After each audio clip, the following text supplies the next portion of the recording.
We're talking with Nancy Altman, co-director of Social Security Works and co-author of the new book, Social Security Works, of the same title, which provides, the book provides a history of social legislation that we've seen since the passage of the original Social Security Act, and it also tells us why, despite what they're telling you, the trust fund for Social Security is solvent.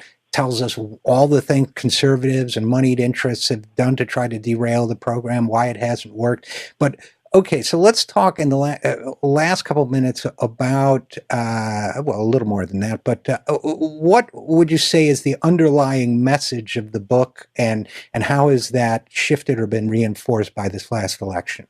The book is really, it does a lot of things, but the underlying message is that Social Security works, as its title says, and it is a solution.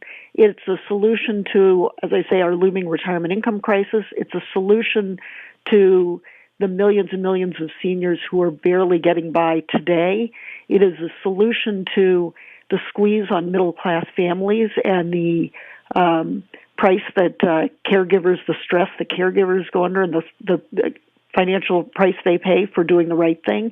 And it is also a solution to our unparalleled upward redistribution of wealth. It's going to perilous levels. It is, we're back to the Gilded Age and the Roaring 20s when we had tremendous wealth and asset inequality. Social Security came along and evened that out, and we need to do it again by expanding it.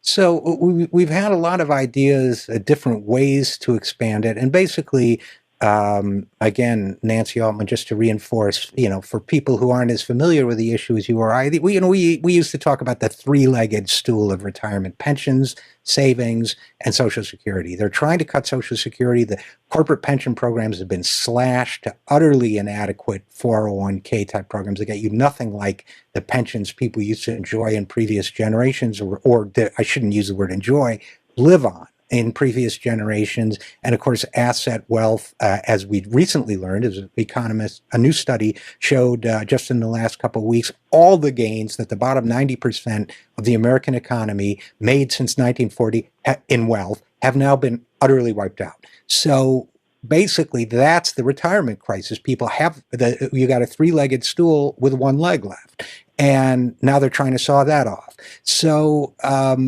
how, if we expand Social Security, studies show people are willing to pay more in taxes for it. They want millionaires to certainly pay more in taxes for it.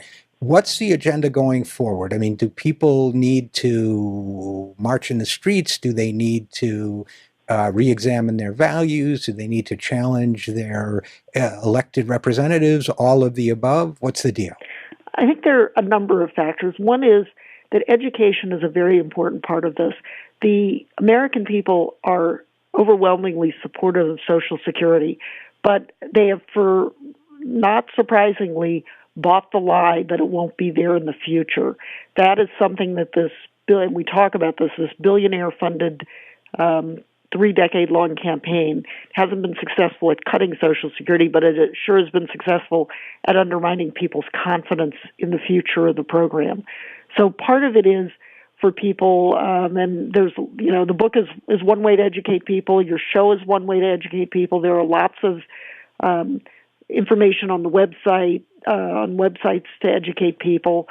So part of it is to restore confidence and recognize that this is a program that works, that we're the wealthiest country in the world. We are wealthier now than we were in 1935. We're much wealthier than we were in 1956 when disability insurance was added. We're wealthier than we were in 1965 when Medicare was added. And our benefits by international standards are low. There is no question we can afford to expand Social Security. So one part is to understand that this is a matter of politics in the sense of how do we as a nation decide we want to set up our structures. It's not a matter of math or demographics. It is certainly doable. So that's the first point. Then people who support this idea, and I think most people do, have to get involved. It's a matter of we still are a nation of one person, one vote, and we And politicians will respond. And it's a question of challenging people on town hall meetings, writing op-eds, talking to friends, sending letters, going to our website, socialsecurityworks.org, listening to your show, getting involved, and making it known that this is an issue that you care about and you want your elected official to listen. They work, and remind them that they work for us. We don't work for them.